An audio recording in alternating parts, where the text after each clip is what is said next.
Ini dia part 2 dari alur cerita drama Reborn Rich. Selamat menyaksikan. Tahun 1998 adalah tahun kelam bagi negara Korea Selatan.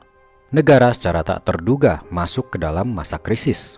Banyak perusahaan tiba-tiba berhenti beroperasi, bahkan memecat puluhan ribu karyawannya. Bukan hanya itu, negara pun meminta para pemilik perusahaan untuk merestrukturisasi perusahaannya, dan perusahaan itu harus menyerahkan aset pribadi mereka demi kepentingan negara. Hal ini tentu saja membuat Jin Yang Chol gusar, karena salah satu perusahaannya bernama Sun Yang Motors terancam harus menyerahkan asetnya pada negara. Dia harus segera melakukan sesuatu agar perusahaannya tetap berdiri. Sementara itu, Do Jun, sang cucu dari Jin Yang Chol, sudah tahu hal ini akan terjadi. Dia langsung berencana untuk membeli perusahaan nomor 2 di Korea bernama Ajin Motors. Di masa krisis ini, Ajin Motors sedang kesulitan uang, dan Do Jun bersama Sehyeon dan Miracle Investment-nya akan membantu Ajin Motors agar tetap berdiri. Tapi sebenarnya ada alasan pribadi dari Do Jun kenapa ia ingin membeli Ajin Motors. Ayah aslinya ketika Do Jun masih sebagai Hyun Woo adalah pegawai pabrik Ajin Motors. Di kehidupannya dulu, Hyun Woo melihat sendiri ayahnya di PHK. Dan musibah terbesarnya akibat dari PHK itu adalah ibunya terkena serangan jantung dan meninggal. Do Jun kini tak ingin hal itu terulang lagi. Makanya dia bersikeras untuk membeli Ajin Motors dan mempertahankan para pekerja di sana. Tapi hal itu ternyata tak mudah. Karena kakek Do Jun, Jin Yang Chol, ternyata menginginkan Ajin Motors juga untuk di-merger atau digabung dengan Sun Yang Motors. Tujuannya adalah membuat Sun Yang Motors lebih besar dan terhindar dari kebangkrutan akibat masa krisis. Tapi Ajin Motors ini punya utang besar. 30% dari nilai keseluruhan perusahaan adalah berupa hutang. Suatu hari, Do Jun pergi ke rumah orang tuanya. Di sana dia melihat di rumahnya sudah banyak surat tagihan hutang. Restorannya pun sepi pengunjung. Ibunya benar-benar dalam keadaan yang sulit. Do Jun mampir dan meminta untuk dibuatkan sup kimchi. Ibunya lalu berkata, Do Jun ini mirip anaknya karena dia juga sama, tak suka dengan telur mentah di atas sup kimchi. Do Jun hanya diam saja. Perasaannya sedih, tak tega, dan rindu bercampur jadi satu. Di sana, Do Jun juga melihat ibu dan ayahnya bertengkar karena sampai saat ini Ajin Motors belum juga beroperasi. Dan ayahnya bersikeras tetap ingin di Ajin Motors, sementara ibunya ingin ayah mencari pekerjaan baru demi bisa membiayai sekolah anak-anak. Melihat pertengkaran itu, Do Jun sadar dia harus segera menyelamatkan Ajin Motors demi orang tuanya ini. Beralih pada Jin Yang Chol, dia mendengar berita Miracle Investment akan membeli Ajin Motors terlebih dahulu. Dia langsung kesal dan mencoba strategi baru untuk menghadapi masalah ini.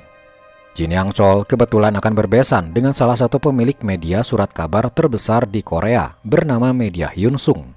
Cucu pertamanya bernama Jin Song akan menikahi putri pemilik media itu bernama Hyun Min. Jin Yang Chol pun kemudian menggunakan media itu untuk menggiring opini. Keesokan harinya, di koran langsung tersiar berita kalau Ajin Motors akan diakuisisi oleh Miracle Investment, sebuah perusahaan asing dari luar Korea. Berita ini langsung membuat para karyawan Ajin Motors berdemo, tidak mau menerima hal itu. Efek dari berita ini bisa sangat buruk. Jika masyarakat termakan berita ini, Ajin Motors tidak akan beroperasi karena tidak ada yang mau membeli produk mereka karena Ajin kini sudah milik asing. Tentu saja hal ini membuat Do Jun kewalahan dan tak menyangka kakeknya akan menggunakan media untuk menggiring opini publik. Ditambah lagi, Jin Yang Chol sekarang ini sedang bertemu presiden karena presiden akan membuat Ajin Motors dan Sun Yang Motors bersatu. Tapi Jin Yang Chol tak tahu, ternyata penyatuan dua perusahaan itu berada di bawah perusahaan Daeyoung yang merupakan milik musuh bebuyutan Jin Yang Chol. Jin Yang Chol tak bisa menolak perintah presiden ini. Karena sebenarnya Jin Yang Chol tak punya cukup uang untuk membeli Ajin Motors secara mandiri. Makanya dia terpaksa harus berada di bawah Daeyoung, musuh bebuyutannya itu.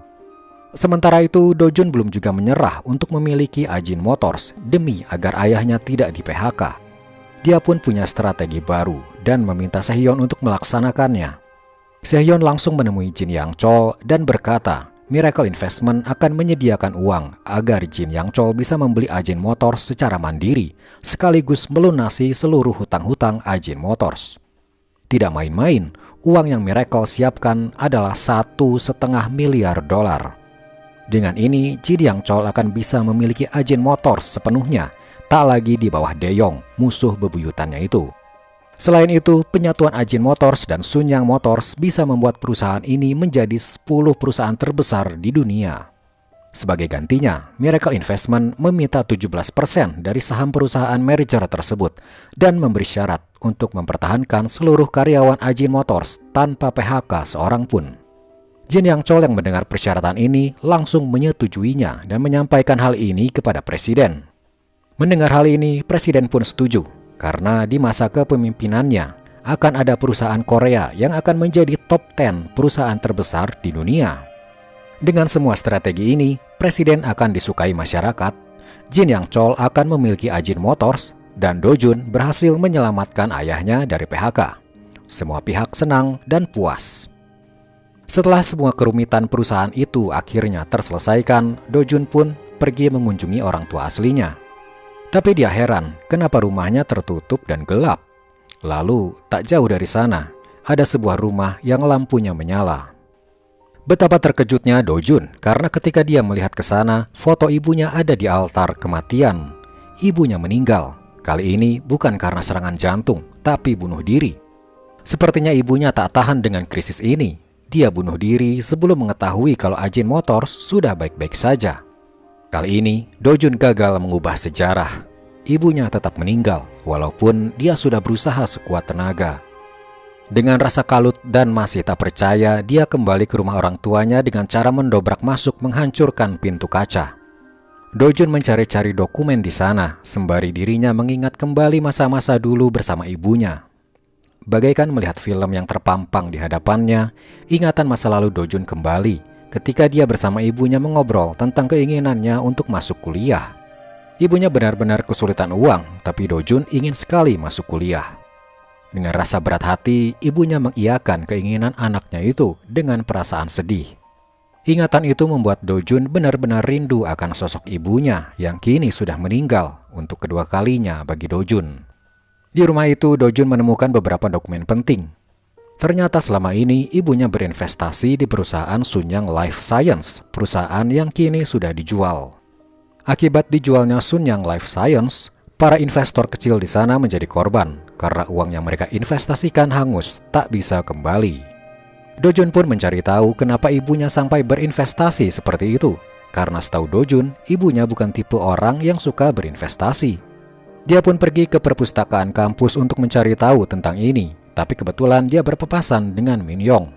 Selama ini Min Yong menyukai Do Jun dan mencoba mendekatinya. Tapi Do Jun selalu menghindar sehingga Min Yong menganggap Do Jun meremehkan dirinya. Do Jun pun menjelaskan kalau dirinya bukan meremehkan Min Yong, tapi Do Jun merasa dirinya tak pantas bagi Min Yong. Do Jun kembali pada tujuannya, yaitu mencari tahu tentang Sunyang Life Science. Dibantu oleh Sehyeon, dia mendapat info kalau Sunyang Life Science adalah perusahaan yang investor besarnya bernama Neinos. Tepat sehari sebelum Sunyang Life Science dijual, Neinos menjual seluruh sahamnya sehingga selamat dari kehangusan. Sementara para investor kecil yang masih berinvest di dalam Sunyang Life Science, uangnya hangus tak bisa kembali. Do Jun kini tahu kalau sebenarnya Neinos adalah gabungan dari mantan petinggi keuangan Sunyang. Jadi dengan kata lain, Sunyang Life Science menggunakan Neinos agar bisa selamat dari kerugian karena saham terbesarnya dimiliki oleh pihak mereka sendiri. Malahan dengan terjualnya Sunyang Life Science, Jin Yang Chol berhasil untung $90 juta dengan mengorbankan para investor kecil, orang-orang seperti Ibu Do Jun. Do Jun pun langsung datang ke kantor kakeknya dan menanyakan tentang Sunyang Life Science ini. Kakeknya berkata, dia terpaksa menjual Sunyang Life Science karena ada perintah presiden saat itu. Jin Yang Chol berhasil keluar dari kerugian, malah dia mendapat untung, walaupun dengan cara mengorbankan para masyarakat kecil yang sudah berinvestasi. Sementara itu, kita beralih dulu pada Song Jun, cucu pertama Jin Yang Chol. Dia kini baru saja dilantik menjadi direktur perusahaan Sunyang Construction. Tentu saja karena dia seorang cucu Jin Yang Chol, jadi dia bisa menduduki jabatan tertinggi di sana. Ketika acara makan keluarga di keluarga Jin Yang Chol diadakan, Song Jun berkata tujuan dia menjadi pemimpin Sunyang Construction adalah untuk mengembalikan perusahaan itu ke arah yang lebih baik, karena selama ini Sunyang Construction memang tidak begitu menguntungkan. Di acara makan malam itu, Jin Yang Chol sempat tersulut emosinya ketika obrolan mengarah tentang politik. Baginya, para politikus adalah orang-orang yang hanya ingin menggerogoti uangnya saja. Dia sangat benci dengan politikus. Menantunya yang bernama Chang Jae kebetulan seorang jaksa dan dia selalu diremehkan di keluarga karena dianggap bersinggungan dengan politik dan dia bisa berkarir hanya karena dia menantu seorang Jin Yang Chol. Hal itu tentu membuat istrinya marah dan tak terima, sementara Chang Jae cuma bisa terus-terusan membungkuk meminta maaf, terlihat tak punya ketegasan. Pada suatu hari, Jin Yang Chol mengajak cucu pertamanya, Song Jun, untuk melihat sebuah kawasan kosong yang luas. Kawasan itu bernama Sangam, sebuah kawasan yang nantinya akan menjadi kota baru, yang di dalamnya ada stadion sepak bola Piala Dunia dan banyak gedung-gedung baru akan dibangun. Jin Yang Chol memberikan proyek mega besar, pembangunan kota baru pada cucunya itu. Tak main-main, uang yang akan digelontorkan sebesar 5 miliar dolar. Tapi di sisi lain, ternyata Do Jun pun punya minat terhadap kawasan Sangam ini. Dia menginginkan kawasan itu untuk menjadi kota dengan pusat budaya dan digital. Dia berkata pada Sehyeon kalau suatu hari nanti Korea Selatan akan menjadi pusat budaya, terutama dalam hal musik dan drama. Tentu saja dia tahu dia akan dari masa depan. Untuk mewujudkan kota impiannya itu, Do Jun perlu membeli sebuah perusahaan konstruksi. Pilihannya jatuh pada sebuah perusahaan bernama Jia Construction. Alasan kenapa memilih perusahaan ini adalah karena para petingginya diduga pernah melakukan penggelapan uang. Tapi kenapa Do Jun malah memilih perusahaan yang di dalamnya ada kasus seperti itu? Hal ini ada hubungannya dengan Chang Jae, menantu Jin Yang Chol yang sering diremehkan di keluarga besar Sunyang. Do Jun akan melakukan strategi jenius untuk bisa mendapatkan proyek kota impiannya itu. Jadi tahun itu adalah tahun pemilihan wali kota Seoul yang baru. Dan pengesahan pembangunan kota baru di Sangam akan bergantung pada keputusan wali kota baru. Do Jun perlu wali kota yang bisa ia ajak bekerja sama, dan pilihannya jatuh pada Chang Jae. Sehyeon bertugas untuk mendekati Chang Jae dengan memberikan semangat dan pujian kalau Chang Jae adalah sosok yang tepat untuk menjadi wali kota. Sehyeon atas nama Miracle Investment akan mendanai semua kampanye Chang Jae sampai dia berhasil menjadi wali kota. Sebagai imbalannya, Sehyeon ingin Jia Construction menjadi perusahaan konstruksi tunggal dalam pembangunan kota baru di Sangam. Istri Chang Jae yang merupakan anak ketiga Jin Yang Chol awalnya ragu karena dia tahu Sunyang Construction milik ayahnya mengincar proyek ini juga. Tapi Sehyeon berjanji dia akan merahasiakan negosiasi ini, tak ada seorang pun yang tahu. Hingga pada akhirnya Chang Jae dan istrinya setuju untuk menjadikan Chang Jae sebagai wali kota baru. Langkah awal Chang Jae untuk mendapat simpati publik adalah dengan membongkar kasus besar, yaitu kasus penggelapan yang terjadi di Jia Construction.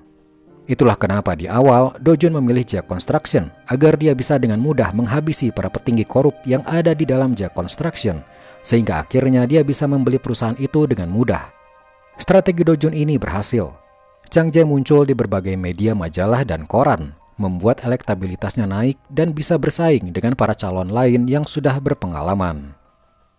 Sementara itu, Jin Yang Chol melihat kejadian tak terduga ini dengan geram. Dia tak menyangka menantunya sendiri akan mencalonkan menjadi wali kota. Dia pun langsung meminta menantunya itu untuk menemuinya. Dengan rasa gugup, Chang Jae menemui Jin Yang Chol di ruangannya. Jin Yang Chol mencoba mempengaruhi Chang Jae agar berhenti menjadi calon wali kota. Tapi dengan mengumpulkan keberanian yang ada, Chang Jae berkata dia tak akan berhenti. Bahkan jika mau, dia bisa mengungkap kasus ilegal Sunyang Life Science, menyebarkannya ke publik karena dengan sengaja menjual saham pada pihaknya sendiri demi mendapat untung dan mengorbankan para investor kecil. Jin Yang Chol langsung terdiam tak berdaya, tak mampu menghentikan Chang Jae. Hingga akhirnya hari pemilu tiba, Chang Jae mendapat suara terbanyak dan berhasil menjadi wali kota Seoul yang baru. Song Jun datang menemui kakeknya dan memberi kabar kalau proyek di Sangam gagal didapatkan oleh Sunyang dan jatuh pada Jia Construction. Jin Yang Chol merasa tak puas dengan semua itu dan langsung meminta menantunya datang menemuinya. Kini Chang Jae telah menjadi wali kota dan terlihat lebih percaya diri. Dia menemui mertuanya itu dengan keberanian yang ia punya. Jin Yang Chol bertanya kenapa malah Jia Construction yang dipilih bukan Sunyang. Dan apakah Miracle Investment ada di balik semua ini? Tapi Chang Jae hanya berkata, ini semua sudah dipertimbangkan demi masyarakat Seoul. Kemudian dia melanjutkan, jika ada yang ingin disampaikan lagi, Jin Yang Chol bisa menemuinya di kantor wali kota karena saat ini dirinya sedang sibuk. Sikap menantunya yang menentang dirinya itu membuat Jin Yang Chol sangat gusar. Suatu hari, tanpa diduga, kantor Miracle kedatangan para penyidik dari kejaksaan. Mereka mendapat laporan kalau Miracle menyuap Chang Jae. Sehyeon pun langsung dibawa ke kantor polisi. Di sana muncullah Hang Jae, orang kepercayaan Jin Yang Chol. Dia berkata, Jin Yang Chol ingin bertemu dengan pemegang saham terbesar Miracle Investment.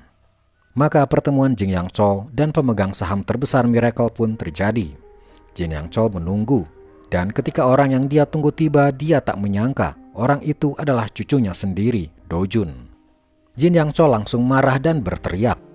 Dia juga menyadari, ternyata selama ini orang yang membuat dirinya harus membeli Hando Steel dengan harga super mahal adalah perbuatan Do Jun juga.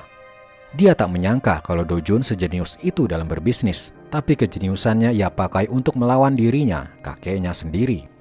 Jin Yang Chol mengira kalau tujuan Do Jun melakukan ini adalah agar dia bisa mewarisi Sun Yang. Tapi ketika ditanya, jawaban Do Jun sangat mengejutkan. Do Jun ingin membeli Sun Yang dengan uangnya sendiri. Seperti yang diketahui, selama ini Sun Yang dikelola oleh anak-anak Jin Yang Chol. Dan ketika Jin Yang Chol tiada, Sun Yang akan diwariskan pada anak sulung. Dengan hadirnya Do Jun, terlihatlah bahwa sebenarnya anak-anak di keluarga Jin Yang Chol belum sejenius Do Jun. Dan sebenarnya belum ada yang mampu menggantikan Jin Yang Chol. Jin Yang Chol kemudian berkata, dia akan memenjarakan Sehyeon karena kasus suap pada Chang Jae, sang wali kota baru. Tapi Do Jun dengan tenang berkata, jika itu terjadi, bukankah akan buruk bagi Jin Yang Chol sendiri? Menantunya terlibat kasus suap, dan cucunya ikut juga terlibat. Ini akan jadi berita negatif bagi Sun Yang. Belum lagi, ternyata diam-diam istri dari anak pertama Jin Yang Chol memiliki tanah di kawasan Sangam itu, yang artinya semua keluarga Jin Yang Chol bakal terlibat kasus suap ini.